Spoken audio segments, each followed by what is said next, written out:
Baik, silakan dengarkan. Saya ingin menjelaskan satu persatu tentang apa yang sudah kita tulis yang tadi. Kita akan belajar tentang apa di sini? BUMN. Coba kepanjangannya apa? Badan Usaha Milik Negara.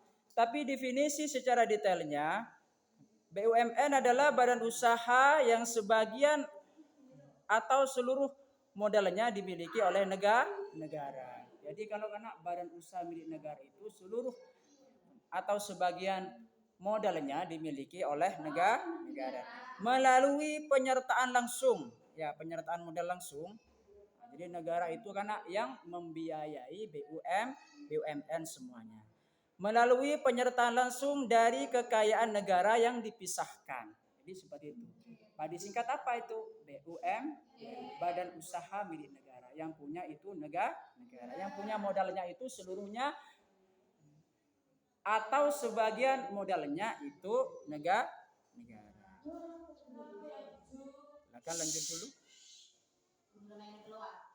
Tujuan dari dibentuknya BUMN. BUMN memiliki tujuan untuk menyelenggarakan kemanfaatan umum berupa penyediaan barang dan atau jasa yang bermutu tinggi dan memadai bagi kebutuhan masyarakat. Jadi karena dengan adanya badan usaha milik negara, maka apa? Pelayanan publik itu diutamakan. Kenapa bisa demikian, Kak? Nah, karena untuk apa? Karena kemanfaatan umum. Ya, kemanfaatan umum. Banyak sekali perusahaan-perusahaan yang termasuk di dalam BUMN tersebut. Jadi tujuan utamanya itu apa? Di situ untuk menyediakan jasa umum kepada siapa? Kepada masyarakat publik dengan kualitas yang bermutu tinggi.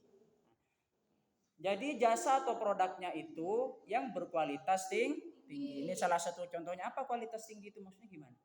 Coba siapa yang tahu kualitasnya tinggi maksudnya kan? Produk itu yang diberikan kepada masyarakat itu mempunyai kualitas yang tinggi dan bermutu dan memadai bagi kebutuhan masyarakat. Ya. Ciri-ciri BUMN.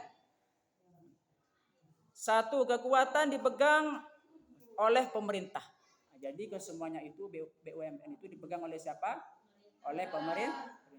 Kenapa bisa demikian? Karena sebagian atau seluruh modalnya itu dimiliki oleh pemerintah. Makanya apa? Karena kekuasaan yang tertinggi itu ada di pemerintah dalam BUMN. Terus yang kedua apa? Melayani kepentingan umum dan pelayanan publik. Jadi karena gunanya itu fungsinya apa? Melayani kepentingan publik dan juga kepentingan umum. Coba, ini salah satu contohnya, produknya apa? Yuk. Sebutkan 2 produk saja yang diberikan kepada masyarakat umum apa? Yang termasuk pelayanan publik dari pemerintah itu apa? 1. Sembako. Terus yang kedua, ya sembako itu apa namanya? Bulog ya? Bulog. Terus yang kedua apa? Seperti PLN, listrik ya, dan juga sebagainya. Kenapa bisa demikian, Pak? Melayani kepentingan umum dan pelayanan publik. Jadi tujuannya apa di situ? Melayani kepentingan umum. Yang ketiga, menjadi sumber pendapatan negara. Jadi ketika perusahaan itu sudah bergerak, yang BUMN-nya melayani kepentingan publik dan pada saat itu maka dapat menghasilkan keuntungan. Salah satu contohnya PLN bayar enggak? Listrik bayar enggak? Kalau beli bensin bayar enggak? Menibah langsung boleh. Jadi kalau sudah isi jangan langsung pergi, harus bayar. Oleh sebab itu apa? BUMN ketika itu sudah menjadi sumber pendapatan negara. Nah, jadi dengan adanya dibentuknya yang namanya BUMN itu, maka itu menjadi sumber pendapatan negara.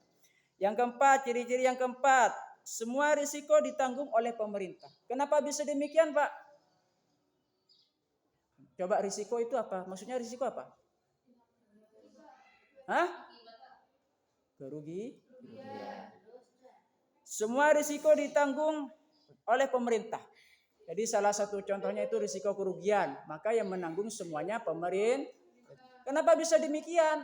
Karena perusahaan itu dimiliki oleh pemerintah. Yang sahamnya apa? Modelnya sebagian atau seluruhnya dimiliki oleh pemerintah. Nah, makanya pada saat itu apa? Muncul yang namanya istilah semua